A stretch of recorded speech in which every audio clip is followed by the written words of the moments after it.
초등학교 1학년 교실에 한 2명 정도는 미소를 그리자 하고 도화지를 주면 찢는데요. 아니에요, 내 마음이 아니에요 하고 찢어서 이제 집에다 전화를 하면 부모님이 우리의 마음을 읽어주셨나요? 근데 이제 그런 애들은 네 마음이 중요해. 그러면서 엄마가 모든 걸 다 달래줬거든요. 근데 이제 얘가 한 3학년쯤 되면 같은 반 애들, 선생님이 나를 좋아하지 않는구나, 같이 놀 수 없구나, 이런 것들 좀 알아요. 근데 밖에서는 되게 좋은 모습을 보여요. 그래서 이제 그 스트레스를 갖고 집에 옵니다. 엄마한테 타겟이 가요. 기분 나쁘다고, 빨리 어떻게 좀 해봐. 왜 날 안 달래줘? 이게 딱 3, 4학년에 나타납니다. 한 3, 4학년이 넘어가면 그 전문가를 찾아가셔야 돼요. 안녕하세요. 저는 아주대학교 의과대학의 조선미입니다. 이제 마음 읽기라는 그 말이 그 외국의 그 가트만이라는 심리학자가 처음에 마음은 읽어주되 행동은 통제하라는 그 원칙이었어요. 근데 우리나라에 오면서 반이 뚝 잘렸습니다. 왠지는 모르겠는데 앞에만 잘려서 남았어요. 그러니까 이제 뒤에가 안 되는 겁니다. 그러니까 이제 원래 사람의 마음은 감정, 행동, 생각 세 영역으로 되어 있거든요. 근데 이제 애들은 생각이 미숙하니까 이제 생각은 학교에 들어서 이렇게 배우는 거고, 이제 감정과 행동이 큰 두 축인데, 이제 우리가 옛날에 혼낼 때는 뭐 애가 울어. 그럼 야, 이게 울 일이야? 이렇게 해요. 그건 이제 감정을 무시하는 거거든요. 그러니까 이제 그러지 말라는 거였어요. 그냥 먹고 싶은 건 알겠는데 오늘은 안 돼. 그렇지, 내가 이걸 양보했는데 또 요게 갖고 싶지, 이제 뭐 요 정도인데, 그게 아니라 감정을 존중해 버린다는 거죠. 마음을 존중하라 그러면 이 존중은 결정을 존중하라는 것처럼 잘못 들려요. 그럼 그렇게 하고 싶어? 애 마음을 알아주라 그랬는데 해줘야 되나? 그러면서 이제 해주기 시작했습니다. 해주면 이제 아이들이 기분 좋아하죠. 그러면 이제 아이들이 기분 좋으니까 내가 엄마 노릇을 잘하는구나, 이렇게 해서 한 유치원 시기까지는 그렇게 가는 것 같아요. 엄마랑 아이랑 사이도 되게 좋고, 뭐 애도 크게 떼쓰지 않고 이제 평화롭게 흘러갑니다. 근데 이제 얘가 한 3학년쯤 되면 이제 이게 엄마한테 타겟이 가요. 이제 3학년쯤 되면 애들이 크니까 내가 이렇게 하면 같은 반 애들, 선생님이 나를 좋아하지 않는구나, 같이 놀 수 없구나, 이런 것들 좀 알아요. 근데 밖에서는 되게 좋은 모습을 보여요. 근데 이제 좋은 모습을 보인다는 거는 참는 거잖아요. 근데 이렇게 하고 싶은데 따라가고. 근데 얘가 여태까지 엄마한테 보고 배운 건 네 마음이 중요해. 그러면서 엄마가 모든 걸 다 달래줬거든요. 그러니까 이제 집에 딱 와갖고 기분 나쁘다고, 나 스트레스 받았어, 빨리 어떻게 좀 해봐. 왜 날 안 달래줘? 이게 딱 3, 4학년에 나타납니다. 그리고 이제 중학생이 되면 나 학교 가기 싫다고, 내 맘이야, 이제 이렇게 하는 이 연속성상의 아이들이 이제 오기 시작했어요. 근데 얘네들은 제가 늘 보던 뭐 ADHD도 아니고 뭐 다른 장애도 아닌데, 그냥 이제 제일 큰 문제는 저는 이제 또래와 못 어울리는 거라고 생각하는데, 이제 엄마하고 하는 1대1 관계와 또래 관계는 엄청 성격이 다르거든요. 그래서 엄마하고 1대1일 때는 눈치를 볼 필요도 없고 참을 필요도 없어요. 근데 이제 이 또래 관계는 3명이면 3명, 5명이면 5명 굉장히 민첩하게 상황을 파악해야 되는데, 이제 그게 안 되니까 다른 애들이 약간 얘랑 말이 안 통하는 것 같고, 기분 나쁜 얘기를 좀 툭툭 하는 것 같고, 그러니까 이제 자연스럽게 좀 배제가 되거든요. 그럼 이제 그 다음에 아이들은 학교 가기 싫은데 왜 참고 가야 되지? 근데 그때 엄마들은 학교는 가야지라고 못 하시더라고요. 초등학교 1학년, 3학년, 6학년에서 중1.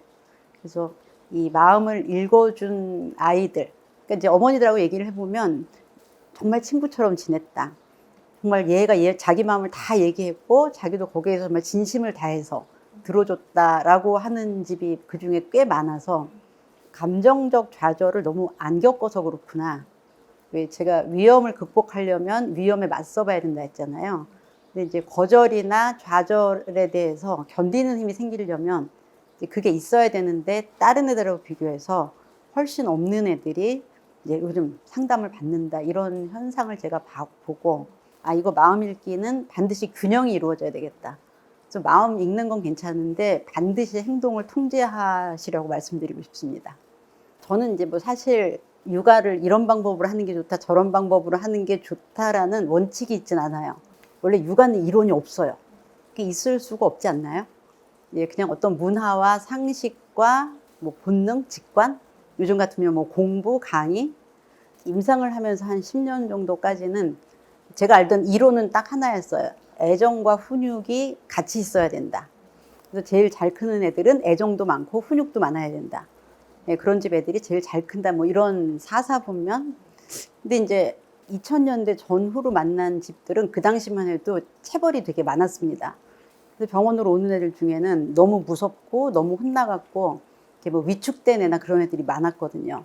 이를테면 부모님이 그냥 너 오늘 뭐 이거 안 했으니까 세대 맞자 딱딱딱 이런 경우는 별로 없어요. 학교는 그렇지만 뭐 하라 그랬지 왜 안 해? 뭐 이럴 거야 이렇게 하다가 결국은 이제 감정을 못 이겨서 때리거든요. 근데 이렇게 되면 이제 분노라는 감정이 굉장히 많이 실리는데 이럴 때 애는 이게 공포를 느낍니다. 그러니까 학교에서 선생님이 손바닥 때리는 거하고 굉장히 다르게 느끼고 다 때리고 기분이 가라앉으면 사랑에 매야 하는데 그 절대 사랑 아니죠. 때리는 순간은 분노의 매질입니다. 근데 그거는 이제 자기를 속이는 거고요. 그리고 아마 저는 때리는 거 외에 다른 방법을 알고 있으면 안 그러실 거라고 생각해요. 딸이랑 아들이랑 체벌을 하는 규칙이 하나 있어요. 거짓말했을 때. 거짓말하면 손바닥 3대. 애들을 때리지 않는데 너네가 거짓말을 하면 엄마가 손바닥을 3대 때릴 거야 라고 정한 건 그만큼 이건 엄마가 중요하게 생각하는 거야.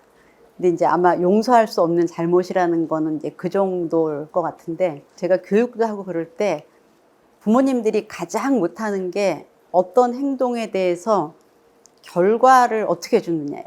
그러니까 잘한 행동에 대해서는 상을 주고 칭찬을 주고 잘못한 행동에 대해서는 벌을 주는데 이걸 뭘로 줘야 되는지 레파토리가 별로 없습니다. 그러니까 요즘은 사실 상과 처벌이 딱 하나로 집약되어 있습니다. 핸드폰. 네, 그래서 핸드폰을 30분만 해. 근데 10분 더 하면 내일 못 해. 굉장히 열심히 지킵니다. 근데 게임을 10분 더 했다고 때리고 핸드폰을 주고 그 다음날 또 때리고 이런 거 이제 듣기만 해도 안 될 것 같잖아요. 근데 이제 많은 분들이 주고 왜 더 했어? 뭐 소리 지르고 뭐 내놔 한 다음에 그 다음 단계는 이 비싼 걸 깨고 뭐 옛날에 이렇게 이 폴더폰 많이 부러뜨렸습니다.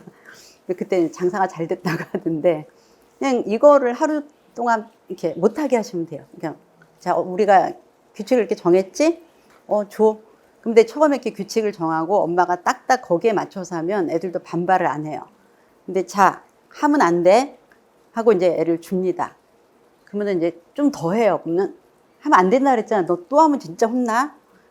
이렇게 하고 또 한 번 봐줍니다. 그럼 이제 그 다음에 어떻게 하냐면 내놔 다시는 못해 하고 뺏으면 이때 아이들은 진짜 뺏기면 가만히 있을 수가 없어요. 왜냐하면 요즘 핸드폰은 공기나 물 같은 거거든요. 아, 내가 이거를 조심하면 이만큼을 쓸 수 있구나. 뭐 이제 이런 예측이 돼야 되는데 참다가 갑자기 그걸 뺏으면 이제 그때 격하게 부딪혀요. 사춘기 애들이 부모하고 제일 격하게 부딪힐 때가 너 절대 안 돼. 당장 하지 마.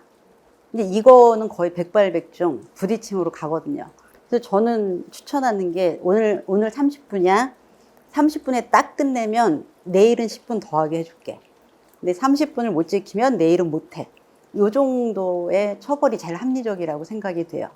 그래서 어려서부터 그런 식으로 하시면 사실 청소년기가 돼도 어느 정도 이게 알았어 뭐 요 정도로 되거든요. 이제 청소년이 되면 이제 그냥 매는 아니고 뭐 야구 배트나 강목을 쓰신다는 얘기를 며칠 전에 들었습니다.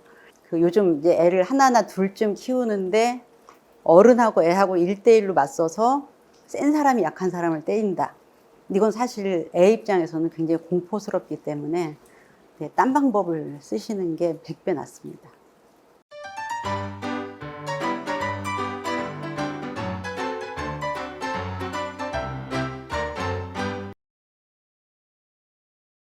세상에는 묻지도 따지지도 말고 해야 되는 게 있는 거죠. 그 나이와 위치에 맞게. 뭐 사장님은 왜 월급 많이 받고 난 조금 받아요? 뭐 이렇게 성립하지 않는 질문들이 있습니다. 근데 저는 이제 공부 왜 해야 돼도 마찬가지라고 생각해요. 왜냐면 우리가 그럼 왜 살아? 어른들이, 남편들이 왜 내가 돈 벌어야 돼? 뭐 아내가 왜 꼭 내가 밥을 해야 돼? 그냥 해. 그냥 하는 거야. 안녕하세요. 저는 아주대학교 의과대학의 조선미입니다. 얘가 공부에 대해서 철학적인 생각을 하는 건 아닐 거잖아요. 힘든데 왜 해? 이런 의미죠. 이제 힘든 건 알겠는데 그냥 네 나이에는 이게 그냥 해야 되는 거고 그냥 뭐가 힘들어? 이렇게 얘기를 해야죠. 왜 해야 되는 거야는 걔가 알고 싶은 게 아닙니다. 나 공부하는 거 힘들어. 너무 힘든데 참기 어려워. 이런 뜻이니까 공부에 포커스를 맞추시면 안 되고요. 제가 볼 때는 학원을 너무 많이 다니거나 학원 숙제가 너무 많거나 시험을 못 보면 부모가 너무 무섭게 야단을 치거나 그러니까 이 아이가 너무 괴로우니까 이 괴로움의 원인이 뭐지? 공부야. 근데 내가 왜 이것 때문에 이렇게까지 괴로워야 되지? 하는 그 질문이라는 걸 이해하는 게 그야말로 마음읽기라고 할 수 있습니다. 내용은 똑같은데 부류는 둘이에요. 하나는 아 그래 네가 정하기 싫으면 하지 말고 괜찮아 뭐 이런 굉장히 허용적인 이제 그런 범위에 속하는 분들이 있고 하나는 그렇게 하기 싫으면 하지 마. 돈 아까워. 너한테 더 이상 지원 안 할 거야. 이제 이 미성년이라는 나이는 어떤 것들을 했을 때 그 장기적인 결과가 자기한테 좋은지 안 좋은지 판단을 못 한다는 의미거든요. 그러니까 아이들은 자기를 위해서 뭐가 더 바람직한지 모른다는 거예요.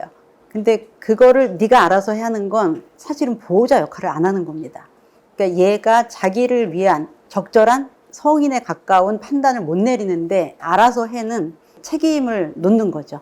네 기분만 맞춰줄게. 나중에는 뭐 고생을 하거나 말거나 심하게 말하면 이제 이런 거죠.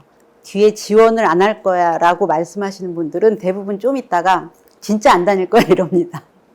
그러니까 약간의 협박이죠. 공부 안 할 거야고 이쪽은 굉장히 걱정되는 네, 그런 케이스입니다. 그 나이가 되면 아이들이 내가 올릴 수 있는 성적이 이 정도구나 하는 감이 와요. 한 중2가 넘어가면 뭐 우리 부모님은 분명히 뭐 3등급 이내를 원하는데 나 3등급 이내에 한 과목 이상 못 들 것 같아. 스스로에 대한 어떤 실망. 그다음에 이제 제일 무서운 게 기대에 어긋날 것 같은 괴로움.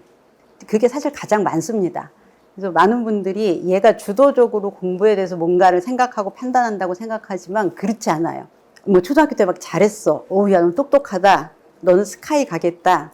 그럼 이제 얘는 어리니까 대학은 스카이가 있구나 하고 이제 스카이만 있는 채로 이제 중학생이 됩니다. 근데 이제 한 2학년, 3학년 되면 스카이의 점수가 이제 나오는데 내 점수는 형편없어. 그 실제 자아와 이상적인 자아 사이에 붕괴가 오는데 사실 이때는 우리가 도와줘야 되는 때입니다. 그래서 제가 아니야, 너네 부모님이 가면 좋겠다는 거지 꼭 거기를 가라고 하는 건 아니야. 이제 제가 이렇게 얘기를 해주거든요. 그럼 아니에요. 우리 엄마 아빠는 어림없어요. 뭐 그 정도 뭐 인서울 못 가면은 뭐 등록금 안 대준대요. 근데 사실 얘네들이 이런 얘기를 들었기 때문에 그런 거거든요. 그래서 사실은 그 아이가 그렇게 말할 때 많은 씨앗이 10몇 년 동안 부모에 의해서 뿌려졌다는 거. 그리고 이제 그 시기면은 그 되게 자기애적 시기예요. 자기애적 시기는 왠지 내가 시험 보면 되게 잘 볼 것 같고, 왠지 내가 유명해질 것 같고. 근데 이제 그게 이렇게 뚜두두둑 떨어지는 시기가 되면, 아, 나는 못났어 라고 하기보다는, 나 공부 안 해. 나 쿨해. 이게 대처예요, 이것도. 이 심리적 고통에 대한 대처라서, 허세 떨 때 좀 봐줘야 되고요. 허세를 많이 떨수록 얘가 겁먹었구나. 이렇게 이해를 해주셔야 됩니다. 엄마들이 아들이 어떻게 크는지 정말 많이 모를 것 같아요. 저는 아들이 있긴 한데 이 서열에 대한 아주 본능이 있어서 이게 엄마들이 생각하는 것과 굉장히 다른 부분이 있어요. 그리고 서열, 그 다음에 이 서열에서 오는 안전하지 못할 수 있음. 서열에서 밑으로 떨어지면 이제 아이들이 불안하게 느끼거든요. 그리고 또래에서 떨어져 나올 때 이거는 이제 거의 패닉입니다. 그렇기 때문에 또래를 따라하기도 하고 일진 아닌데 일진인 척 하기도 하고 뭐 누구를 괴롭히고 싶지 않은데 괴롭히기도 하고 이런 많은 것들이 이 청소년기에 남자아이들이 유난히 처해 있는 상황이거든요. 뭐 예를 들면은 어떤 어머니들이 애가 욕을 막 해요. 그래서 막 너무 심해서 뭐 이루 말할 수 없어요. 그러니까 자기는 정말 욕은 용서가 안 된다. 이렇게 얘기를 하시는데 이제 제가 애들 만나보면 얘가 왠지 그 말을 빼고 말을 하는 건 대화가 안 될 것 같은 애들끼리 뭐 그런 말들이 있거든요. 그래서 애를 잘 그림같이 키우고 싶은 분일수록 아들 양육에서 많은 걸 놓칠 수 있고 아니 내 아들이 왜 이렇게 됐지? 뭐 이런 애가 아니었는데 뭐 어느 날 바뀌었어. 실제로 그런 경우를 많이 보거든요. 근데 저는 이게 약간 이제 디테일인데요. 아들을 키우다가 사춘기가 되면 남편한테 판단을 맡겨라. 여보, 제가 이러는데 내가 기절할 것 같아. 저거 정상이야, 비정상이야? 정상이야, 그럼 그냥 놔두는 거죠. 당신도 그랬어? 그래서 그랬어. 알았어. 하고 이를 악물고 참는 게 필요한 것 같아요. 그런 얘기가 있어요. 이제, 우리 애가 친구가 좀 적은 것 같아. 그래서 이제 피자를 사갖고 애들 보고 놀러라 그럽니다. 그러면은 피자만 먹고 간다는 얘기가 있어요. 그러니까 엄마가 뭘 한다고 애들끼리 놀아주는 건 한 1학년까지? 이제 예전에는 놀이터에 가서 그냥 왜 랜덤하게 만났잖아요. 근데 요즘은 이제 밖에 잘 안 내보내니까 장을 만드는 겁니다. 그러니까 뭐, 여기서 놀자. 그러면 이제 이렇게 모아야 되니까. 그래서 뭐 일하는 엄마들은 이제 그 몸에 못 들어가니까 애가 못 놀 거야 이렇게 생각하는데 절대 그렇지 않고요. 그건 그거고 애들은 기본적으로 기관에 다니고 있거든요. 뭐 유치원이나 학교나 그 놀이로 다 충분해요. 자, 그 다음에 이제 일부러 시간을 만들어서 놀 수 있게끔 장을 만들어 주시는 분들은 이제 보통 기질이 맞으면 걔하고는 쭉 놉니다. 근데 이거는 이제, 그런 장에 안 들어갔던 애가 학교에 간 거랑 똑같습니다. 그냥 내가 학교에 갔는데 뭐 얘랑 마음이 잘 맞아. 기질이 비슷해. 그럼 쭉 가고 엄마들이 억지로 붙여놓은 애들은 깨져서 다시는 안 보는 일들이 많아지기 때문에 한 1학년 때까지 엄마가 만나게 해주니까 놀고 그러는데 이제 이때부터 슬슬 엄마 제가 자기 맘대로 하려 그래. 이제 이러면서 빠지직 하는 소리가 들려옵니다. 그래서 저는 그냥 걱정하실 필요가 하나도 없다. 그냥 다 놀고 온다. 유치원에서 다 놀고 오고 학교 가면 다 논다. 추가적으로 노는 건 그냥 자기가 나가서 그냥 자유롭게 노는 거지 부모의 관리하에서 노는 건 이제 끝났다고 생각을 해요.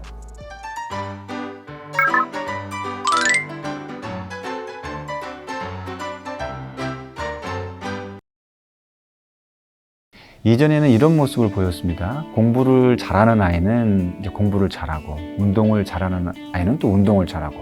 그런데 지금은 공부를 잘하는 아이가 악기도 잘하고, 친구 관계도 좋고, 뭐 운동도 잘하고, 초등 입학 시기부터 해서 거의 모든 것을 다 가져가는 모습을 보여요. 다방면에서 꽤 높은 성취력을 보인 아이들의 비밀의 공통점은 공부 정서를 갖고 있었다라는 것이죠. 그 공부 정서를 갖추기 위한 또 다른 그 안의 비밀, 그 아이들은 공통적으로 3살, 4살부터 엄마가 줬다는 것. 네, 안녕하세요. 반갑습니다. 초등교육 전문가 김선혜입니다. 서울의 사립유석초등학교에서 근무하고 있고요. 교육 관련 저서 또 강의 활동하고 있습니다. 이번에 늦기 전에 공부 정서를 키워야 합니다라는 그 책을 주제로 오늘 함께 이야기를 나누게 돼서 너무 기쁘게 생각합니다. 이 공부라고 생각을 하면 많은 분들이 이렇게 생각을 하셔요. 어떤 이성적인 작용, 그리고 논리적인 작용이라고 생각을 해요. 그런데 우리 아이들에게 있어서 공부라는 것, 더 폭넓게 이제 무언가를 배운다는 것은 이성적인 작용이 아니라 직관적인 작용과 정서감으로 받아들입니다. 그래서 맨 처음에 우리 아이들이 무언가를 배우는 그 첫 순간순간들에 어떠한 정서감이 주어지는지가 이제 공부 정서에 큰 영향을 줄 수가 있어요. 공부 정서도 좋은 정서가 있을 수 있고 안 좋은 정서가 있을 수 있겠죠. 공부 정서에 어떤 긍정적인 정서를 주기 위해서 반드시 필요한 것이 있습니다. 그게 뭐냐면 친절한 어른입니다. 태어나서 아이들에게 모든 것들은 다 새로운 거예요. 그리고 매번 다 배우고 익히고 낯선 것들입니다. 그러한 것들에 대해서 친절히 설명해주고 다시 반복해주고 알려주는 그런 친절한 어른이 필요한 거예요. 이 친절한 어른이 꼭 엄마 아빠일 필요는 없습니다. 뭐 할머니도 될 수 있고 할아버지도 될 수 있고 뭐 삼촌 이모 누구나 다 될 수가 있어요. 그래서 중요한 건 이 미취학 시기 기간 동안 가능하면 아이들이 혼자 방치되거나 아니면 뭐 스마트 기기를 바라보고 있거나 이렇게 누군가의 도움 없이 혼자서 있는 시간을 가급적이면 주지 않고 누군가가 함께 하면서 설명해주고 익히고 하는 것들이 너무 중요해요. 예를 들어서 하다못해 젓가락질을 배우더라도 할머니가 천천히 예쁘게 다독여 가면서 아이 그렇게 흘리지 말고 이런 과정이 아니라 뭔가 배우는 것들은 항상 즐거움이 있고 안정감이 있고 그러한 순간들을 느끼게 해주시는 게 중요합니다. 이게 이제 공부 정서의 시작이라고 할 수 있어요. 실제로 공부 정서는 초등 시기가 아니라 초등 시기 입학 이전에 거의 다 형성이 됩니다. 너무너무 중요하죠. 이전에는 이런 모습을 보였습니다. 공부를 잘하는 아이는 이제 공부를 잘하고, 운동을 잘하는 아이는 또 운동을 잘하고, 뭐 노래를 잘하는 아이는 또 노래를 잘하고, 이렇게 조금 세분화되고 나뉘는 모습을 보였어요. 그런데 지금은 공부를 잘하는 아이가 뭐 악기도 잘하고, 뭐 친구 관계도 좋고, 뭐 운동도 잘하고, 마치 하나를 가진 아이가 초등 입학 시기부터 해서 거의 모든 것을 다 가져가는 모습을 보여요. 이러한 현상은 이제 거의 초격차로 벌어진다, 이제 그런 모습을 요즘에 교육계에서는 이야기하고 있는데요. 그래서 저는 이제 궁금했습니다. 학교에서 근무하는 동안에 그런 모습을 보이는 아이들, 이렇게 배움에 대해서 공부 정서가 좋은 아이들은 미취학 시기에 어떻게 가정에서 양육되고 이제 교육되어 왔길래 이런 모습을 보일까 하고 궁금했어요. 그래서 이제 학교에 가면 학부모 면담 주간이 있죠. 면담 주간에 이제 그런 자녀의 학부모님이 오시면 제가 또 질문을 많이 했습니다. 이제 궁금하잖아요. 이 아이는 취학 전에 어떤 성장 과정을 거쳤습니까? 이렇게 여쭤봐요. 여쭤보면 잘 안 가르쳐 주시려고 하는 그런 느낌을 받았어요. 또 심지어 어떤 분은 저는 잘 모르겠어요. 그냥 키웠는데 뭐 정말 모르시는 것처럼 보였습니다. 뭐 가정 환경이나 아이들 성향이나 그런 것들에선 다 천차만별이었습니다. 심지어 부모 성향도 다 달랐고요. 그런데 한 가지만 유일하게 공통점이 있었어요. 그게 뭐냐면 공부 정서가 높았던 아이들은 적어도 3살, 4살부터는 엄마나 아빠가 매일 동화책을 읽어줬다는 겁니다. 그것도 어느 정도냐면 거의 2시간 정도 분량을 꾸준히 읽어줬어요. 그것 하나가 큰 차이였습니다. 사실 우리는 아이들을 키워봐서 알죠.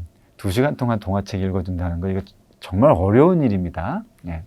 꼭 연속으로 읽어주진 않아도 돼요. 그리고 엄마가 혼자 다 해주지 않아도 됩니다. 엄마랑 아빠랑 뭐 시간대를 나눠서 해도 되고, 한 15분 읽다가 뭐 다른 거 하다가 또 한 20분 읽어줘도 되고, 그 분량을 점점 좀 태워주고, 특히 중요한 건 실감나게 읽어주는 것이 아주 중요했습니다. 아이가 5살, 6살쯤 되면 본인이 어떤 책을 더 읽고 싶다고 해요. 그러면 이제 부모님들은 고민이 되시죠. 읽은 책을 계속 이렇게 무한 반복하듯이 읽어줘도 되는가? 괜찮습니다. 좋습니다. 예. 우리 어른들도 재미있는 드라마 보면 재방송 또 보죠. 예. 아이들도 그걸 통해서 그때 느꼈던 감정들 계속 되새기고 싶은 거거든요. 어른들이 읽어주기 힘들 뿐 아이들에게는 무한 반복해서 읽어주셔도 됩니다.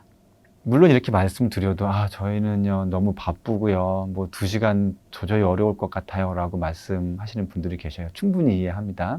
이거 하나만 기억하셨으면 좋겠습니다. 뭐냐면 다른 시간은 다 놓치더라도 아이랑 잠자기 전에는 꼭 읽어주시라고 말씀을 드리고 싶어요.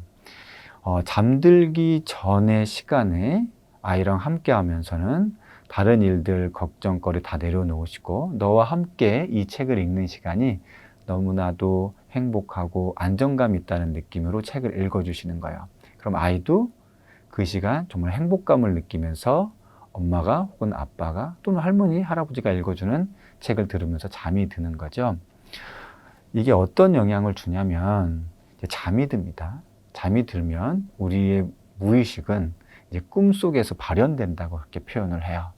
무의식이 잠자는 시간 동안 계속 작업을 합니다.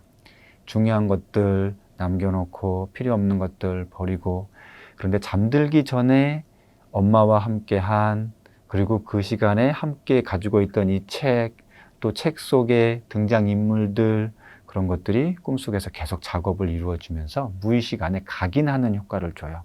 책이라는 건 참 좋고 행복하고 포근한 것이구나라는 걸 밤새 작업을 해줍니다. 그리고 다음날 또 반복하고 또 반복하는 거죠. 이러한 독서를 하면 효과가 3가지가 나타납니다.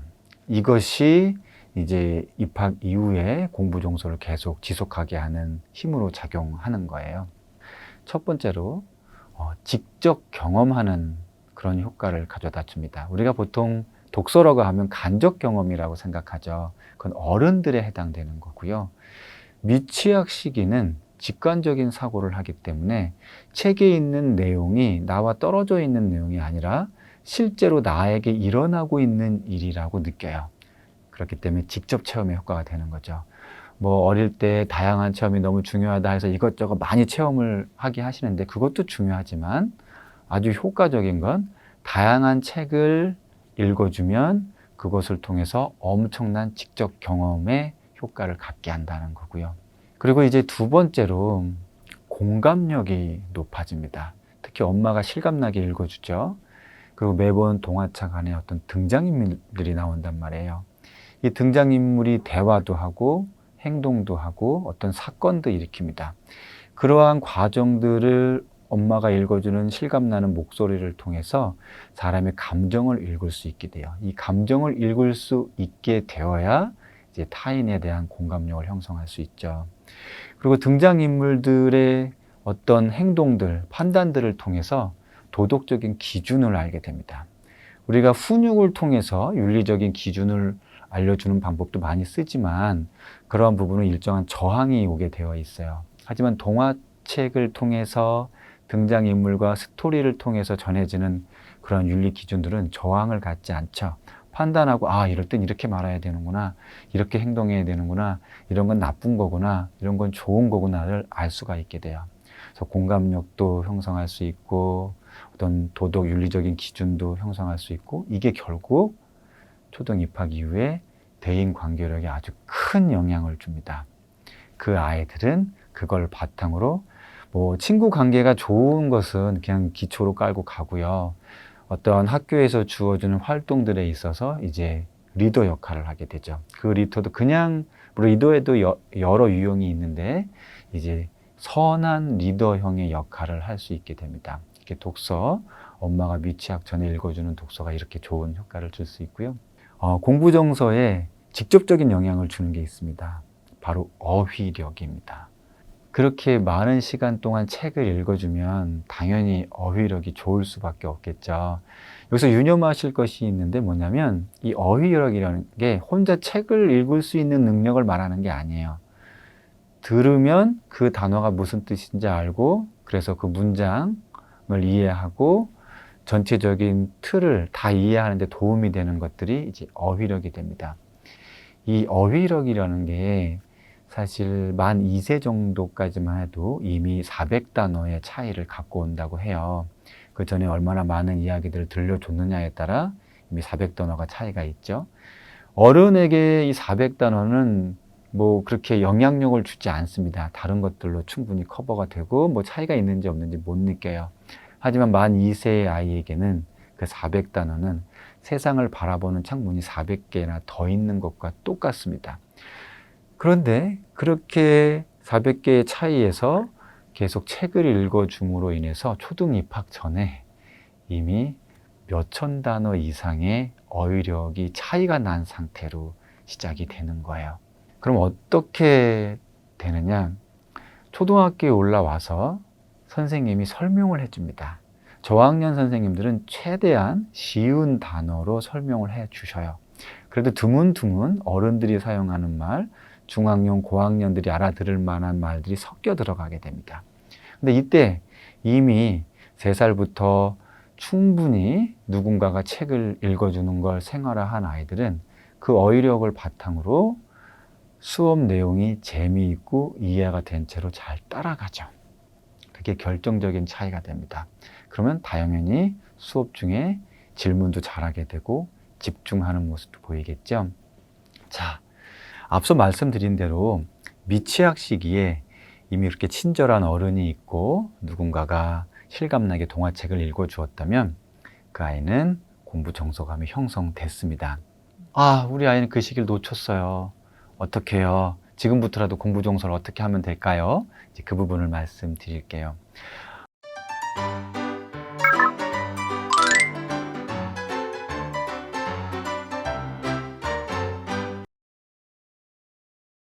자존감, 자아 존중감이 빵이 되면 0이 되면 어떻게 될까요? 0이 되면 살 가치가 없는 거죠. 굉장히 영혼을 털리는 부분이죠. 자아 존중감이 밑으로 내려간다는 건 삶과 죽음이 굉장히 중요한 문제예요. 이 자아 정체감을 만드는 시작에 누가 있냐? 부모님이죠. 자아 존중감이라고 하는 것은 내가 나를 중요하게 여기는 거예요. 다 아실 거예요. 그래서 우리가 자존감에 대한 책들이 굉장히 많고 자아 존중감의 중요성을 많은 상담 심리가들이 이야기를 하고 있습니다. 그런데 제가 드리고 싶은 말씀은 자아 존중감에 대해서는 굉장히 많이 말씀들을 하시는데 자아 정체감에 대해서는 생각을 못 하시거나 들어보지 못하신 분들이 많이 있고 이 부분이 인간이 대인관계 그리고 상처에 얼마나 큰 역할을 하는지 그리고 이 자아 정체감이 발달하기 위한 진짜 꼭 알아야 될 비밀에 대해서 제가 오늘 말씀을 드리고자 합니다. 자아 정체감은 제가 이런 단어를 어려운 단어라고 생각할 수 있는데 자아 개념이 자아 존중감으로 발달하고 존중감이 자아 정체감으로 발달해서 본인이 상처를 받지 않은 단단한 자아가 되는 건데요. 우선 자아 개념에 대해 제가 말씀을 드릴게요. 자아 개념이라고 하는 것은 내가 나를 어떻게 생각하는가예요. 긍정적 자아 개념, 부정적 자아 개념 많이 들으셨거든요. 내가 나를 좋게 생각하는 사람이 있는 반면 내가 나를 좋지 않게 생각하는 사람이 있다. 근데 재밌는 건 내가 나를 좋게 생각해야 존중감으로 갑니다. 내가 나를 좋게 생각하지 않고 내가 나를 부정적으로 생각한다면 그 단계, 자아 개념이 단계에서 자아가 그냥 멈춘다는 거죠. 그러면 내가 나를 좋게 생각하는 것과 나쁘게 생각하는 거에 가장 크게 영향을 미치는 건 뭘까요? 이 시기가 언제인지가 굉장히 중요한 건데요. 이 시기가 초등학교 시기입니다. 초등학교 시기에 자아 개념이 형성된다는 거죠. 내가 나를 좋게 생각하는지 내가 나쁘게 생각하는지. 근데 이때 재밌는 건 초등학교 시기에는 내가 나의 자아를 길러서 만들어지는 것이 아니라 주변 사람들이 나에 대해서 어떤 평가를 하느냐를 들으면서 나의 자아가 발달된다는 거예요. 아, 너는 진짜 괜찮은 애 같아. 이렇게 얘기하면은, 정말 난 괜찮은 애구나. 아, 너는 진짜 별로인 애 같아. 그러면, 정말 나는 별로야. 어쩌지? 막 이러는 거죠. 그렇다고 하면은 이 아이의 그 자기를 긍정적으로 보냐, 자기를 부정적으로 보냐에 가장 크게 영향을 많이 미치는 사람은 누구일까요? 부모죠. 이 아이 양육자, 초등학교 단계까지 양육자가 가장 큰 영향을 미치게 되죠. 그래서 내가 나를 좋게 봐야 존중감으로 가는데 이게 형성되지 않으면 존중감으로 안 가죠. 그러면 내가 나를 중요하다는 존중감의 단계로 가지 못한 사람들의 특징은 어떠냐? 이때는 제가 아까 말씀드렸다시피 남이 나를 어떻게 보는가가 굉장히 중요한 시기입니다. 그래서 이들은 항상 자기에 대해서 평가를 할 때도 상대평가를 합니다. 남에 비해서 내가 어떻다? 남에 비해서 내가 높다, 낮다? 남에 비해서 내가 이쁘다? 남에 비해서 내가 공부를 잘한다? 그러니까 타인과의 비교를 굉장히 많이 하는 시기가 바로 초등학교 시기예요. 유치하죠, 이 시기가. 예를 들자면 묻지도 않는데 초등학생들이 와가지고 이런 말을 해요. 내가 너보다 더 이쁘지롱 이런 말을 해요. 내가 너보다 공부 더 잘한다? 우리 아빠가 너네 아빠보다 더 부자다? 막 이런 얘기. 그러니까 항상 남과 나를 비교하는 단계가 이들한테 있죠. 그리고 남과 비교한다는 것은 남의 말, 남의 눈치를 굉장히 많이 보는 시기죠. 아, 그러면 초등학교 단계만 이게 있냐? 아니요. 여기서 더 발달되지 못했을 때 성인의 경우에도 마찬가지입니다. 내가 너보다 직위가 높다. 갑질을 굉장히 잘 할 수 있는 가능성이 있죠. 내가 회장인데 너 내 밑에 있잖아. 넌 내 말을 들어야 돼. 내가 너보다 높거든. 내가 너보다 더 부자야. 어린이나 성인이나 굉장히 유치한 느낌을 주는 그런 단계죠. 그래서 자아 개념 단계에 머물러 있을 때는 굉장히 다른 사람에 대해서 굉장히 눈치를 많이 보고 다른 사람이 나를 어떻게 보는지에 대해서 굉장히 인식을 많이 한다. 자아 개념이 내가 나를 좋게 보게 발달하게 되면 존중감으로 발달하게 됩니다. 그게 발달하지 않으면 존중감으로 못 넘어가서 아까 성인의 경우에도 굉장히 그렇게 유치할 수가 있는 거죠. 근데 자아 존중감이 굉장히 발달하는 시기가 언제냐? 재밌게도 중학교 정도의 시기입니다. 근데 중학교 정도의 시기에 자아 존중감이 발달을 하는데 이 시기에 자아 존중감이 굉장히 강하면 어떻게 되냐? 내가 굉장히 중요한 사람이에요. 근데 재밌는 건 정체감과의 차이점은 나만 굉장히 중요한 거예요. 내가 너무도 소중한 사람이에요. 그렇기 때문에 이 시기에는 다른 사람이 나의 인권, 나의 소중한 이 단계 있죠. 나의 이 소중한 나를 건드리는 것을 참지 못합니다. 이런 경우 있어요. 엄마의 애가 막 따져요. 엄마는 나를 어떻게 나한테 이럴 수가 있어? 엄마는 어떻게 나를 이렇게까지 사랑하지 않을 수가 있어? 엄마가 나에 대해서 어떻게 이렇게 사사건건 침해를 할 수가 있어? 이렇게 얘기를 하거든요. 그럼 엄마가 얘기를 해요. 너도 나에 대한 예의는 지켜야 되는 거 아니니? 그럼 애가 뭐라고 하냐면 그 얘기를 왜 하냐고 이렇게 얘기를 해요. 뭐냐면 그거는 상관이 없어. 그러니까 상대의 인권이 소중한 게 아니라 내가 너무 소중하기 때문에 제가 나의 인권을 침해했고요. 제가 날 너무 불편하게 하고요. 제가 나의 이런 소중함을 얘가 건드렸고요. 그래서 애가 자고 있을 때 선생님이 깨우면은 쌍욕을 하는 경우도 있어요. 선생님이 왜 욕하니? 라고 묻잖아요. 그러면은 저는요. 엄마도 저를 이런 식으로 깨우진 않습니다. 이렇게 얘기를 해요. 그리고 막 깨우느라고 툭 치잖아요. 그러면 왜 제 몸을 치시나요? 이거 인권 침해입니다. 이렇게 얘기를 하거든요. 그러면 얘네들은 존중감이 이렇게까지 올라갔으니까 상처를 안 받지 않겠냐? 아까 자아개념 단계와 마찬가지로 심한 상처를 더 많이 받는 단계다. 왜냐? 이들이 항상 고발을 하는 이유가 뭐냐면 고발하고 따지고 인권 침해를 당했다고 얘기하는 이유가 뭐냐면 내가 너무 중요한 사람인데 나 중요한 사람 100인데 나를 건든다는 거죠. 그렇기 때문에 이 존중감 단계에서 굉장히 어른도 이 존중감 단계에 머물러서 정체감으로 가지 않았을 때는 주변 사람들이 진짜 피곤합니다. 이 사람한테 뭐에 대해서 설명을 해주거나 뭐 얘기를 해주잖아요. 그럼 고발합니다. 당신이 아까 말하는 거에 내 마음을 건드렸어. 이렇게 되는 거죠. 그렇기 때문에 굉장히 예민하고 주변 사람들이 이 사람한테 도움을 주려 하지를 않아요. 도움을 주게 되면은 그 도움을 준 거에 대해서 네가 날 강요하였다. 진짜 근데 이 사람들이 이렇게 말할 때 얘가 너무 막 과장해서 얘기하는 거 아니야? 아니요. 진짜로 본인이 그렇게 굉장히 심하게 고통을 받는다는 거죠. 이들이 착하지 않아서도 아니고 이들이 자아 정체감이 덜 발달했기 때문에 이런 현상이 나타날 수 있다는 겁니다. 그러면 자아 정체감은 어떻게 발달하나? 자아 정체감은 역시 존중감이 내가 나를 중요한 사람으로 인식해야만 똑같아요. 아까 내가 나를 좋은 사람으로 인식해야 존중감으로 왔잖아요.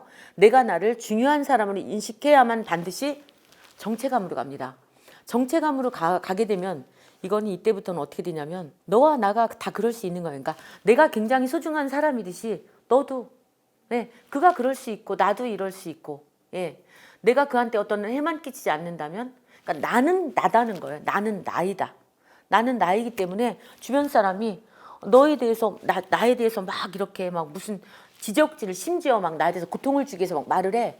막 너는 이렇고 일부러 막 괴롭히려고 해. 그래서 뭐 어쩌겠어. 내가 네 마음에 들어야 되는 건 아니잖아. 그냥 나는 난데 어쩌겠어. 여러 명이 모여서 내 욕을 한다는 얘기를 들었어. 뭐 싫어하나 보지 뭐 어떠겠어. 나는 그냥 나니까. 이게 바로 자아 정체감인데요. 자아 정체감의 핵심은 다른 사람이 나를 꼭 사랑해야 되는 것도 아니고 다른 사람이 날 좋게 봐야 되는 것도 아니고 그냥 나는 나라는 거예요. 나의 외모가 이렇고 나의 성격이 이런데 다른 사람이 불편하다면 이 부분은 좀 시정해야 되겠지. 내가 성적이 뭐 이렇게 굉장히 안 좋고 학력도 내가 뭐 좋지 않고 이게 그냥 나 자체이기 때문에 이 나를 그냥 나는 나라는 것뿐이죠. 그렇기 때문에 나에 대해서 내가 좋게 생각한다든지 나쁘게 생각한다든지 내가 중요한 사람 이런 부분도 중요하지 않은 단계예요. 뭐 내가 중요하지 않고 말 것도 없어. 그냥 나는 나니까. 이 단계가 바로 자아 정체감의 단계인데요. 자아 정체감의 단계에서는 정말로 강합니다. 진짜로 다른 사람이 어떻게 했을 때 근데 이게 쉽지 않아요. 다른 사람이 나를 어떻게 생각하든지 관심을 갖지 않는다? 이거는 보통 되는 일이 아닙니다. 연습한다고 되는 일이 아닙니다. 쉽지가 않습니다. 어른이 되어서 자아 정체감과 같은 행동을 하면서 주변 사람들에게 편하게 지내는 사람은 많지만 실질적으로 본인은 상당히 고통을 받거든요. 받지만 내가 편하게 참고 배려하면서 지내는 거거든요. 근데 이것이 어른이 되어서 다시 되돌리기는 굉장히 어려워요. 그런데 그렇기 때문에 초등학교 단계부터 이 발달 단계가 이어져야 되는데 초등학교 단계 제가 아까 말씀드렸어요. 자아 개념이 바로 자아의 싹이거든요. 자아 정체감의 싹인데 이 자아 정체감을 만드는 시작에 누가 있냐? 부모님이죠. 예, 아까 부모님이 나를 어떻게 평가하냐, 나를 어떻게 생각하냐에 따라서 내가 나를 좋은 사람으로 인식할 수가 있는 거잖아. 이게 되지 않으면 존중감, 정체감으로 넘어가지 않기 때문에 나를 칭찬하면서 긍정적으로 칭찬하면서 인정하면서 키웠는지 아니면 나에 대해서 매사에 지적하면서 지적질을 하면서 혼내면서 부정적으로 키웠는지에 대해서는 굉장히 이 아이가 자아 정체감, 나중에 상처받지 않는 강한 자아를 갖고 있는 애의 영향을 굉장히 미친다는 거죠. 모든 부모는 사실 자식들을 굉장히 사랑합니다. 사랑하는데 부모가 애를 사랑하는 게 중요한 게 아니라 사랑하지 않는 부모는 뭐 정신적 이상이라든가 아니면 뭐 TV에 나오죠. 정말 드물어요. 모든 부모는 정말 자식을 위해서는 내 간을 빼주고 죽어도 유일한 사람. 내 간을 남편한테 빼줄 수는 없지만 하나가 사라진다면 제가 살고 싶다는 생각이 들겠지만 아들한테는 뭐 딸한테는 안 그렇거든요. 자식한테는 그럴 수 있는데 그 정도로 자식을 사랑하는데 중요한 건 제가 자아 정체감이 형성되기 위해서는 부모가 자식을 사랑하는 게 중요하지 않습니다. 자식이 내가 그를 사랑한다는 걸 아는 게 중요한 거죠.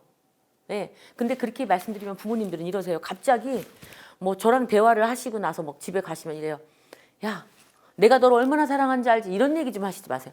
다 싫어합니다. 애들이 제일 싫어하는 말이 그런 얘기를 해요. 아유, 또 시작됐어. 뭐 또 들었네. 엄마가 어디 가서 또 강의 듣고 왔네. 이렇게 되는 거죠. 아유, 그랬구나. 이랬구나. 엄마 다쳐서 많이 아프구나. 막 이런 거 있잖아요. 공감이 아니야. 그냥 공감하는 것을 스킬로 배우는 거죠. 이게 아니라 진짜로 자식한테 시그널을 보낸다는 게 뭐냐면 예를 들어서 우리가 막 그래요. 햄버거 막 이런 거 정크푸드라고 막 건강에 나쁘다고 먹지 말라고 엄마가 막 못 먹게. 그럼 아빠는 몰래 어느 날 햄버거 하나 사왔어. 주머니에 막 넣어가지고 야야 이리 와. 야 엄마 할게 이리 와봐. 이쪽으로 와. 걔 방에 가서 조용히 빨리 먹어. 아유 너 먹는 것도 애가 귀엽냐. 막 이거 있잖아요. 진짜 빨리 먹어. 얘가 먹었어. 건강이 굉장히 안 좋죠. 근데 이 음식은 보약이다. 아빠가 정말 나를 사랑해서 어쩔 줄 모르는 이것을 한 번씩 보여주는 거야. 애가 밥 먹을 때 엄마도 옆에서 그냥 이런 말 한마디 하는 거. 애가 지나치게 귀여워. 뭐 이런 말 있잖아. 애가 왜 그래 엄마 막 이렇게 할 때도 이렇게 귀여워서 그래. 너무 귀여워서 그래. 뭐 이런 거 있잖아요. 한 번씩. 그런 말 한 번씩 해주는 거. 그냥 애가 저쪽에 있을 때 부부가 짜고 하는 거야. 한 번씩 이런 거. 애가 저쪽에 있을 때 둘이 이래. 애가 클수록 이뻐. 막 이러면 애가 듣는지 뻔히 알면서도 마치 안 들리는 것처럼 둘이 크게 대화를 함으로써 아이가 들을 때 엄마 아빠는 정말 날 사랑해. 이래야 존중감이 발달하고 튼튼한 남이 절대 견딜 수 없는 나를 건드릴 수 없는 자아 정체감이 발달할 수 있다. 그래서 부모님들께서 가장 중요하게 하실 일의 첫 번째는 시그널을 보내는 거다. 정말 내가 얼마나 사랑하는지 그것을 정확히 알려주시는 거다. 그 말씀을 드리고 싶습니다.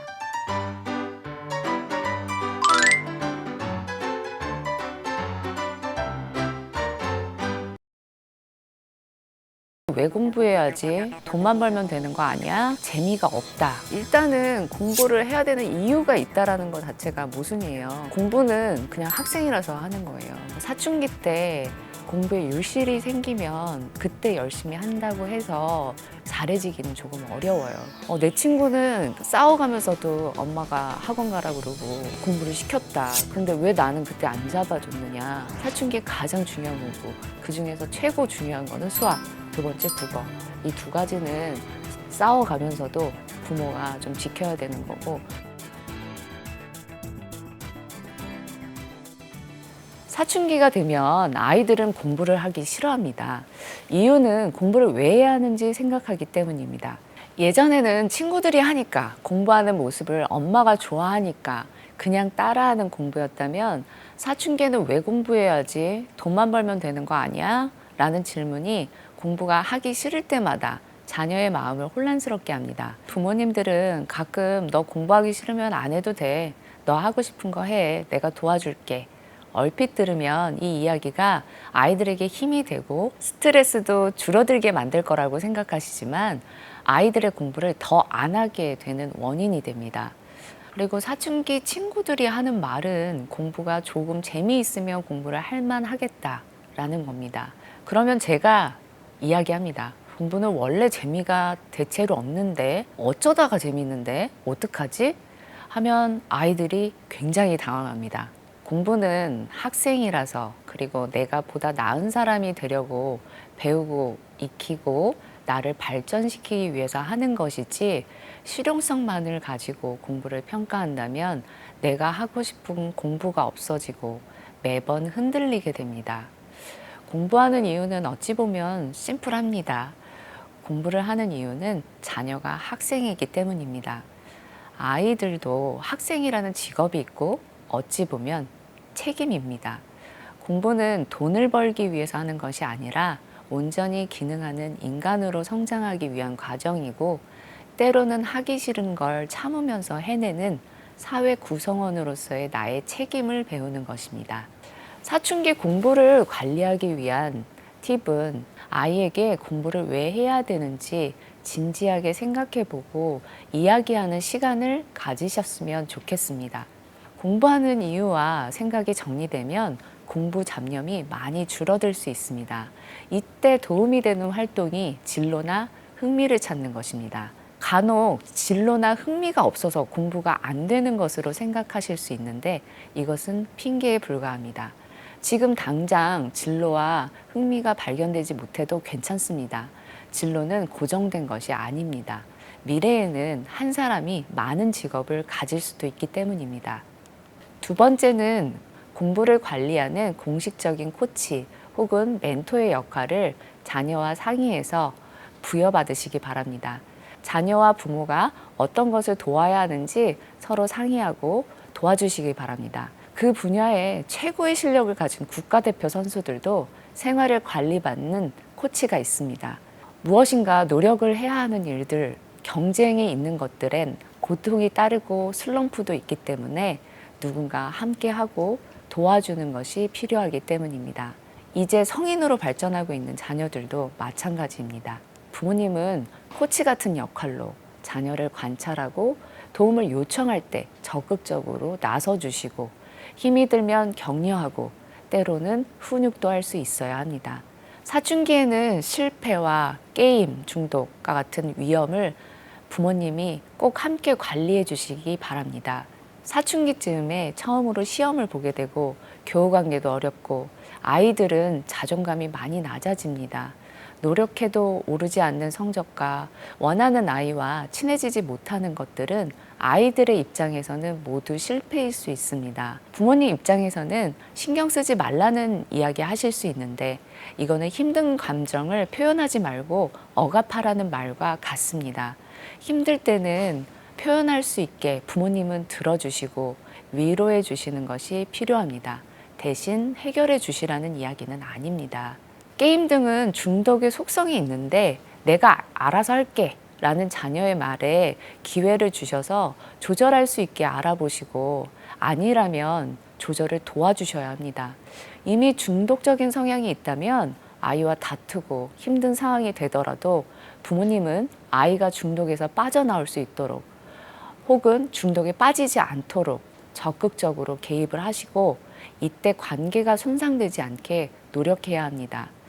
이미 관계가 손상되었다면 전문 기관이나 상담센터의 도움을 받으시면서 진행하는 것이 좋습니다. 공부를 힘들게 하는 문제 중에서 의외로 사춘기 잠의 문제가 많습니다.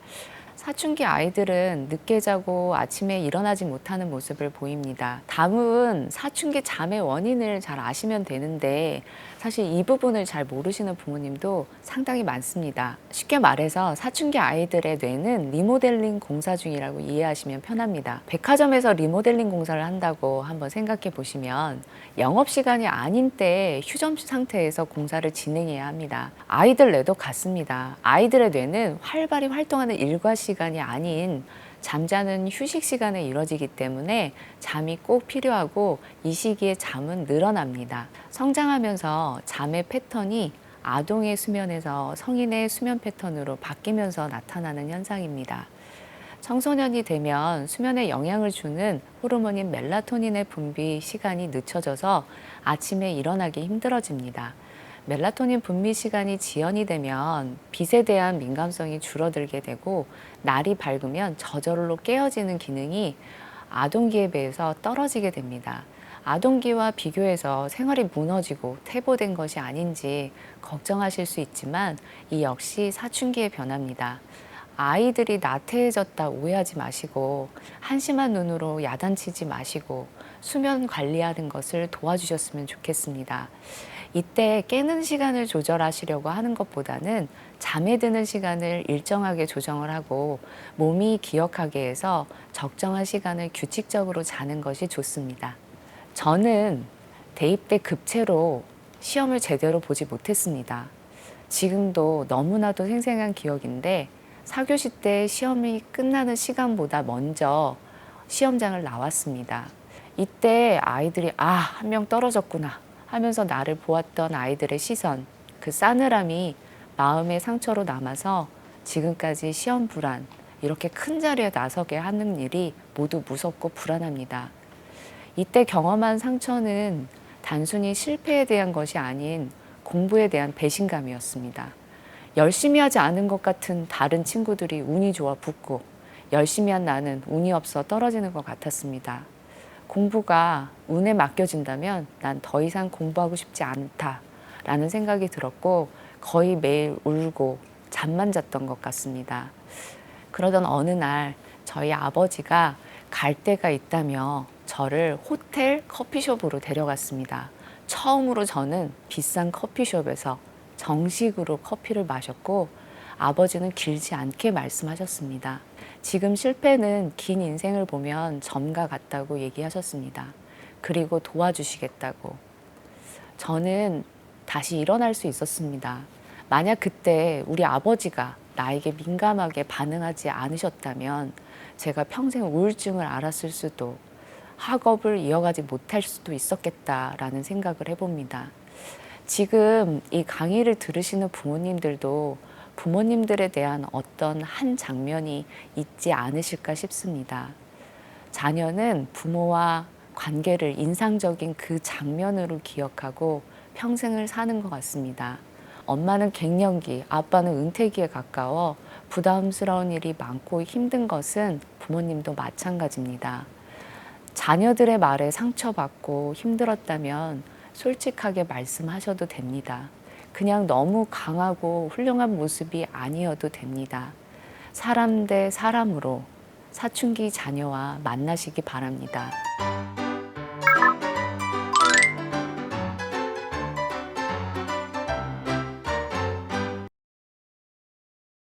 이게 저희 집 얘기인 것 같아요. 저희 집 얘기인데 나보다 더 사랑꾼이 많다고.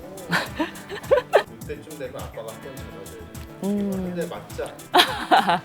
사춘기 훈육이 되게 어려운 게 어떤 집의 케이스가 성공했다고 우리 집에 적용하기가 굉장히 어렵습니다. 자녀가 사는 세계와 부모가 사는 세계는 다릅니다. 세대 차이가 나는 것이죠. 내가 어려서 했던 경험담들 큰 도움이 되지 않습니다. 아이를 도울 수 있는 부모는 어떤 부모일까요? 저희 아들은 방에서 쉰내가 나. 방에다가 뭐 숨겨놨냐. 방에만 틀어박히려고 하는 이런 사춘기 아들, 딸, 그리고 어떻게 해결해? 사실 사춘기의 남녀 차이가 있기도 하는데 꼭 남자라고 해서 방에 들어가는 건 아니고 여자라고 해서 밖으로 나가는 건 아닙니다. 이거는 성격의 차이. 아이들의 성향과 성격을 파악을 해야지 그 사춘기에 대한 정확한 부모로서의 대응이 가능한데 아들의 경우에는 약간 더 내성적이고 에너지를 안으로 채워 넣어야 하고 본인의 공간이 확실해야 하는 아이로 생각이 됩니다. 이럴 때는 아이의 공간을 존중해 주는 게 가장 중요합니다. 이때 부모님들이 특히 남자아이들 같은 경우에는 사회성이 중요하다라고 생각을 해서 성격과 기질을 좀 무시한 채 나와라, 나와서 친구들이랑 어울려라, 발표해라, 뭐 해라 라고 많은 것들을 강요할 수 있는데 이런 경우 부모님과의 관계가 오히려 상할 수 있고 더 친구에게 스트레스를 줄 수 있는 경우가 많습니다. 자녀의 성향과 성격을 잘 파악을 하시고 여기에 맞는 대응을 해주시는 게 훨씬 중요합니다. 반면 자꾸 나가려고 하는 여자아이는 감정적이고 친구들이 있어야 에너지가 충전되는 아이인지도 모르겠습니다. 이런 경우에 부모님과 싸우게 되면 부모님은 어떻게 반성하고 집에 있어 라고 얘기를 하시는 경우가 많은데 이런 아이들은 오히려 밖으로 나가야 합니다. 나가서 속상한 마음을 풀고 친구들과 이야기하고 이렇게 해야지만 마음을 또 위로를 받고 집에 와서 부모님과의 관계가 더 좋아질 수 있습니다. 그래서 사춘기는 남녀 차이도 있을 수 있지만 가장 중요한 것은 아이들의 성향 차이이고 그 성향을 파악해서 부모님이 항상 민감하게 대처해 주시는 게 가장 중요합니다. 학생이 화장하는 것도 그냥 둬야 되나요? 근데 남자아이들도 예외는 아닙니다. 요즘에 스타일 좋은 남자아이들은 남성용 화장품은 물론 몸짱하겠다고 헬스 끊어달라고 합니다. 세팅하는데 여자아이들보다 더 많은 시간을 쓰기도 합니다. 보기에 안 좋고 혹시 위험한 친구와 어울리는 게 아닌가 걱정돼서 상담을 오시는 분들도 많습니다. 아동기에는 생각보다 아이들이 사람들의 얼굴을 잘 구별하지 못하는데 인간은 사춘기에 들어서야지 비로소 사람들의 얼굴을 정확하게 구별하고 해석하는 능력이 발달합니다. 사춘기이기 때문에 자신의 외모에 관심을 갖는 행동은 자연스러운데 화장을 하는 것은 또 다른 의미가 있을 수 있어서 부모의 관찰이 필요합니다. 제가 상담을 해봐야지 더 정확하게 파악을 할 수 있겠지만 일단 화장을 하는 결과로만 보지 않으셨으면 합니다. 어떤 경우는 화장을 하지 않으면 친구들과 어울리기 힘든 경우도 있습니다. 공부는 하지 않고 시간을 낭비하는 것처럼 보이는 화장이 아이한테는 교우관계에서는 소속감, 자신감과 같은 복잡한 심리적인 요인과 연결되어 있기도 합니다. 다른 흔한 경우로는 본인 외모가 마음에 들지 않는 경우도 있습니다. 부모 입장에서는 화장을 하면 불량한 아이와 어울릴까 걱정하실 수도 있는데 이건 옛날 얘기입니다. 화장에 집착해서 하루의 대부분의 시간을 화장하는 데 쓰는 게 아니라면 서로 다투시지 마시고 자녀의 화장에 관심을 가져주셨으면 좋겠습니다. 엄마가 자녀에게 화장하지 말라고 야단치는 것은 상담 경험에 비춰볼 때 아무런 효과가 없었습니다. 아이들이 엄마 앞에서 화장을 하지 않을 뿐 몰래 화장하려고 더 많은 시간을 사용합니다. 몰래 화장품 사기 위해서 엄마한테 거짓말을 하게 됩니다. 아이들의 이유 있는 화장은 허용해 주셨으면 합니다. 오히려 피부가 상하지 않게 좋은 화장품 함께 쇼핑하고 이것을 공감대로 함께 이야기하는 좋은 기회로 삼으시길 조언드립니다. 아이가 화장하는 것을 훈육하시는 것이 아니라 여기에 너무 많은 시간을 사용하지 않도록 훈육하는 게 중요한 포인트입니다. 다른 와이프가 저는 아들을 위주로 합니다. 근데 네. 이제 사춘기 지도를 할 때 조금씩 달라요. 일단은 사춘기가 가족의 문제로 발전되는 경우가 굉장히 많습니다. 왜냐하면 지금 같은 경우 어머니하고 아버지가 동시에 훈육을 하게 되면 아이들 입장에서는 야단을 2번 맞아야 하고 누구한테 장단을 맞추어서 맞춰야 하는지도 알 수가 없게 됩니다. 그래서 일단 필요한 것은 가정에서 훈육에 대한 주도권은 한 명이 갖는 것이 좋습니다. 대체로 아버지들은 현실은 냉혹한데 강하게 길러야 한다. 예의 있게 길러야 한다. 이런 것에 가장 중요 포인트를 주셔서 공부 다 때려쳐라 이렇게 할 거면 하면서 급발진하시고 욱하시는 경우가 많습니다. 아버지들 같은 경우에는 깜빡이를 켜고 들어와 주셨으면 좋겠습니다.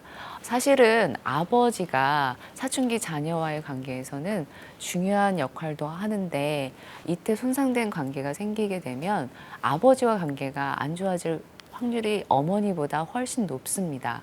왜냐하면 아이들은 엄마한테 항상 야단 맞고 화해하고 이런 과정을 굉장히 많이 거쳐왔고 엄마의 화 다음에 위로를 받고 이런 것들의 면역성이 확실히 되어 있는데 어려서 항상 친절했고 놀아주고 너무 잘해주었던 아빠가 어느 날 갑자기 화를 내면서 급발진을 하게 되면 아이들에 있어서는 굉장히 충격이 큽니다.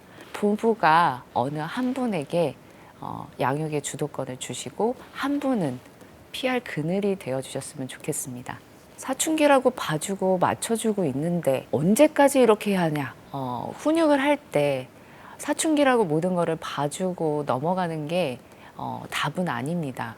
불손한 태도와 부모를 무시하는 듯한 말투는 훈육을 하시는 게 맞습니다. 그런데 여기서 핵심 포인트는 아이가 이미 기분이 굉장히 나빠 있고 나도 기분이 나빠 있을 때 이 이야기를 하는 거는 서로 좋지 않습니다. 왜냐하면 사람은 굉장히 기분이 나쁘고 화가 났을 때는 이성보다는 감정의 컨트롤이 되기 때문에 이런 경우에는 이성적인 생각과 말을 부모님도 하실 수 없고 아이도 하실 수가 없습니다. 그래서 상처 주는 말을 본질과 다르게 주고받다가 굉장히 큰 싸움으로 번질 수 있기 때문에 이때는 아이의 기분 상태, 나의 기분 상태를 살피는 게 가장 중요합니다. 어떻게 하셔야 되냐면 경고를 하셔야 돼요. 너 지금 그리고 그 말과 상황을 정확하게 묘사를 해서 얘기를 해줘야 돼요. 너 지금 엄마한테 그 말을 그대로 써야 돼요. 그리고 지금 엄마한테 너 이렇게 얘기했지? 이거는 부모 입장에서는 너무 무시한다고 생각이 되고 기분이 상당히 나쁠 수 있다. 내 마음을 얘기해야 돼요. 자식이 돼가지고 이렇게 하면 안 돼. 그러면 너자가 들어가면 벌써 비난이 돼서 얘는 거기서 공격이라고 느끼거든요. 그래서 이거를 나의 입장으로, 나의 이야기로 그게 솔직하게 얘기하는 거예요. 솔직하게 얘기를 한 다음에 이따가 저녁에 이 얘기 한번 하자라고 경고를 일단 날려요. 그러면 아이가 그때부터도 사실은 훈육이 들어가고 그때부터도 긴장을 하게 돼요. 그때 아버지가 나서 주시면 더 좋은 집도 있죠. 그리고 아이들 훈육할 때 아이 방으로 들어가시는 건 좋지 않아요. 그 공간으로 들어오는 거를 약간 침범이라고 생각해요. 화가 나신다고 막 문을 벌컥 막 열고 들어가셔가지고 막 쏘아붙이거나 하면 남자애들 같은 경우에는 부모님 나가라고 밀어요. 이게 몸이 밀리면 아빠나 엄마가 굉장히 화를 많이 나게 돼요. 이거는 폭력 같은 거잖아요. 근데 아이들하고 얘기를 해보면요. 이게 폭력이 아니라 나가라고 그냥 민 거래요. 근데 본인도 본인이 이렇게 힘이 세지는 걸 몰랐을 수도 있겠죠. 그래서 그런 것보다는 정말 화가 났을 때는 공동의 공간에서 훈육하셔야 돼요.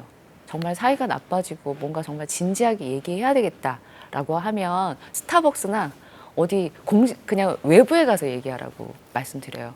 왜냐하면 너무 화가 많이 나 있는 상태에서 집에서 얘기하게 되면 자기의 이렇게 본연의 모습, 그러니까 이렇게 조절되지 않는 모습이 나오기가 굉장히 쉽거든요. 그런데 남들이 있는 장소에서는 그게 잘 안 돼요. 그리고 또 조절도 많이 되고요. 그래서 부모도 아이도 조절이 된 상태에서 말이 들어가야지 먹히는 거지, 그냥 조절이 안 돼서 화가 확 치밀어 오르면 굉장히 관계가 많이 상하게 돼요. 그리고 희소식이 있다면 사실은 사춘기가 피크가 있기 때문에 피크 넘어서면 많이 좋아져요. 그때 참아줬던 거를 아이들이 되게 고맙게 생각해요. 아이들도 잊지 않거든요. 중학교에서 사춘기 한참인 애들을 보고 이제 고등학교를 가보면 분위기가 상당히 달라요. 고등학교 아이들은 이미 굉장히 젊잖아요. 그리고 부모 걱정도 많이 하고요. 본인이 정신 차려서 공부하고 싶어 하는데 사춘기 때 공부에 유실이 생기면 공부를 자기가 그때 열심히 한다고 해서 잘해지기는 조금 어려워요. 그래서 그때는 또 다른 문제가 생겨요.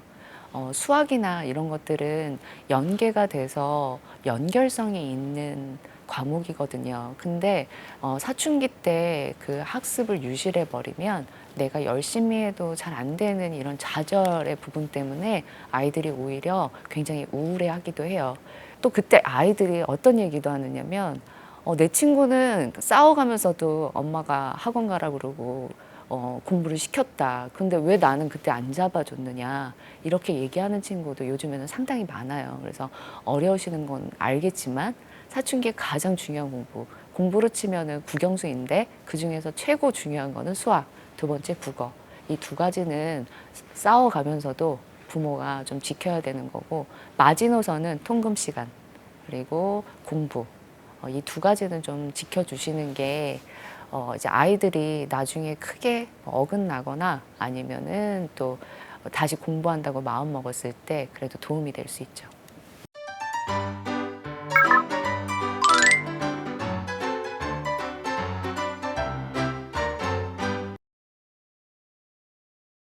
여러분도 아실 거예요. 내 남편만큼 내 아내만큼 내 모든 것을 알고 보고 한 사이는 없지 않습니까? 그죠?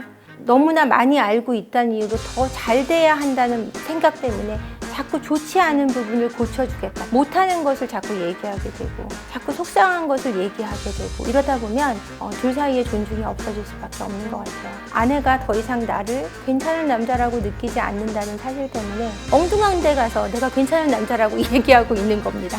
술집에 가서 앉아 있거나 친구를 만나거나 옛날 동창회 가서 나 왕년에 그랬지 이렇게 하고 있을 수밖에 없다는 걸 아내분들이 좀 이해해야 되고요. 남편이 자꾸 예쁘다는 얘기 안 해주고 인정해주지 않으니까 예쁘다는 말을 해주는 그런 곳에 가 있고 싶은 마음이 든다는 거 여러분들이 조금 알아주셔야 한다고 생각합니다.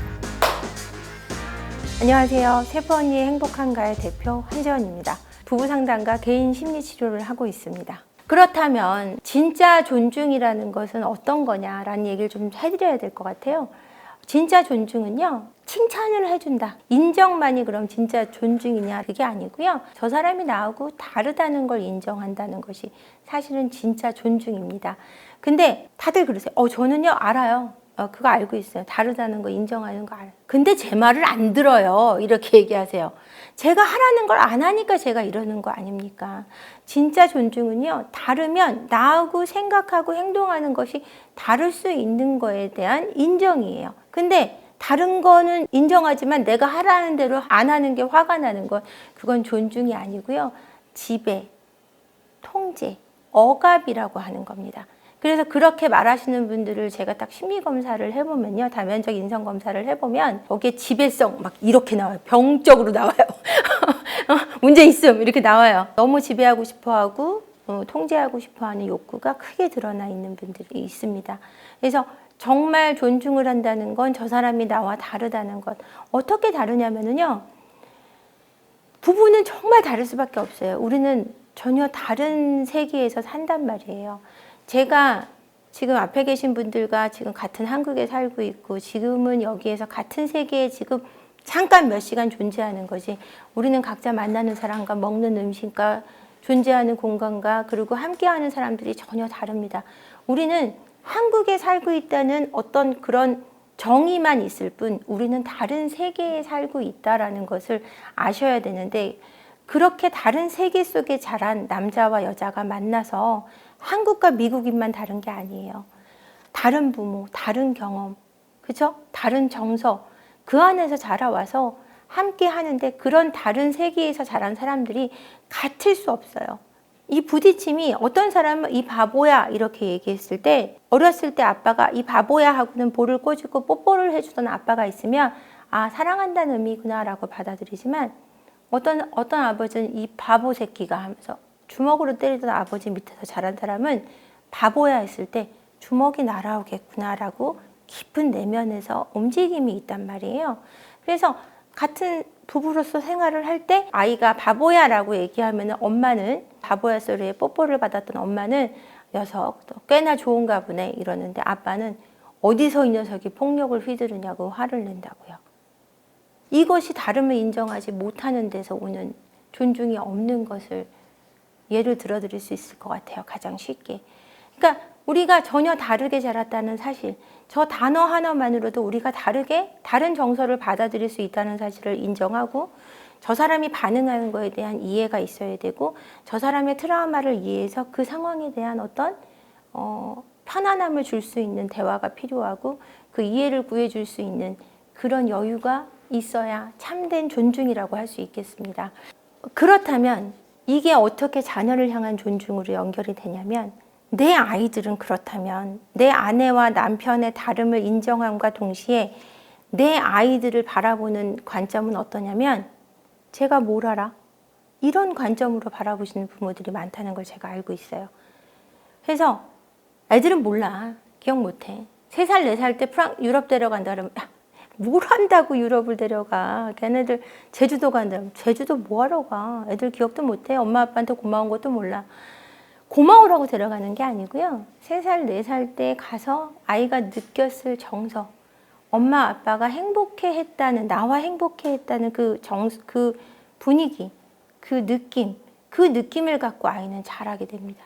그러면 그 아이가 그때 느꼈을 정서적인 어떤 느낌, 그리고 행복을 만끽했을 마음, 그 마음을 이해하는 것이 사실은 바른 존중인데, 쟤는 아무것도 모를 거라고 생각하시는 부모도 있고 뭐 타인도 있죠. 근데 아이들은 그 아이들이 보고 있는 세상이 다 있다라는 거예요. 뒤집기도 못하는 아이들이 있잖아요. 그럼 눈은 보인단 말이에요. 태어나고 한 2주 지나면. 그럼 그 아이한테 아이고 천장밖에 못 보니 네가 뭘 아니, 이렇게 생각하시면 안 된다는 거예요. 그 아이가 보고 있는 천장이 그 아이의 세상이에요. 그러면 그 아이가 보고 있는 천장을 더 아름답게 해주고 싶은 마음이 드는 것이 존중이고요. 아무것도 모르니까 천장에 신경 쓸 필요 없어. 얘는 아무것도 몰라 하고 보거나 듣거나 말거나 부모끼리 싸우고 화내고 애 배고프다고 울어도 신경 안 쓰고, 이런 거는 존중이 아니라는 거죠. 그러면은 진짜 자녀를 향한 존중이 필요한 시기는 사춘기입니다.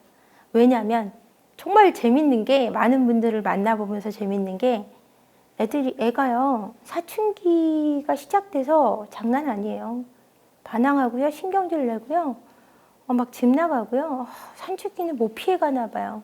아니요, 전혀 그렇지 않아요. 사춘기는 그런 게 사춘기가 아니에요. 아이가 반항하고 집 나가고 사춘기를 화를 내고 있다면 그거는 그 아이가 그렇게 올 때까지 부모님들이 뭔가 잘못한 거예요. 그 아이에 대한 존중이 없었기 때문에 그 아이가 강력하게 자아가 생기는 시기가 사춘기예요. 나를 주장하고 싶어지는 시기. 내가 확실히 자리 잡는 시기.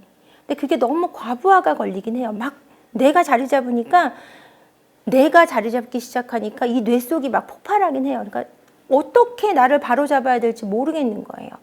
근데 그 전에 나에 대한 주장을 조금씩 해보니까 엄마 아빠가 날 전혀 안 받아줬어요. 그러니까 내가 강하게 생기는데 절대 받아줄 리 없는 엄마 아빠를 향한 두려움을 아이는 표현하고 있는 거예요. 그 반항이. 소리 지르고 정 안 되면 집을 나가고 화를 내고 이러는 것이 나를 주장하고 있는 거라는 걸 인정해 주셔야 돼요. 그래서 아이가 사춘기가 시작됐다, 반항이 시작됐다라고 생각하시는 부모님들은 그때부터는 정말 아이가 주장하고 있는 것들에 대한 수용이 필요합니다. 그것이 존중인데, 사춘기가 시작됐으니까 이제부터는 더 꽉 틀어줘야 된다. 뭐 남자아이들은 아빠가 패야 된다. 막 이렇게 생각하시는 분들은 정말 큰 오해예요. 그렇게 되면 자기 자아가 만들어지면서 내가 사회로 나아갈 때 나의 세상이 날 향해 어떤 모습을 취할 것인가를 결정하게 되는데, 그때 부모의 태도가 수용적이지 않고 화를 내거나 또는 너무 호용적이어서 아예 관심이 없거나, 그러면 세상은 나를 무가치하게 여긴다고 생각하거나, 세상은 날 향해 폭력적으로 행동한다고 생각하거나, 불안과 공포스러움 이런 것들을 갖고 자라나게 되는 겁니다. 그래서 세상 속에서 건강한 성인으로 살아갈 수 없게 되는 거죠. 그래서 아이가 사춘기가 왔다고 느끼실 때는 아이의 대화를 깊이 있게 들어주시고 아이의 의견을 최대한 수용해 주시되, 안 되는 부분도 있지 않습니까? 그것은 제가 수용하라고 말씀드리면은, 무조건적인 수용을 부탁드리면은 애가 해달라는 걸 다 해줘야 되는 줄 아시는데, 그것 또한 자녀에 대한 존중은 아닙니다. 무조건적인 수용은 가능한 한, 그 아이가 말하는 것이 옳을 때, 그리고 내가 들어줄 수 있는 부분에서, 사회적으로 범죄가 되지 않는, 그렇죠? 그런 부분에서 하는 건데, 가르쳐야 될 기회마저 놓치는 분들이 계세요. 그렇게까지 가실 게 아니라 의견을 충분히 듣고 될 수 있는 것과 될 수 없는 것을 구분할 수 있는 사고를 심어줄 수 있는 힘이 있는 부모가 되시는 것이, 그것이 진정한 존중이라고, 자녀를 향한 존중이라고 말씀드리고 싶어요. 존중은 그 자녀의 넓은, 그리고 끝없이 발전할 수 있는 세상과 삶을 완성해 줄 거라고 믿고, 가족 구성원들이 더욱 깨어질 수 없는 가족애가 생길 수 있는 바탕이 되지 않을까라고 생각합니다.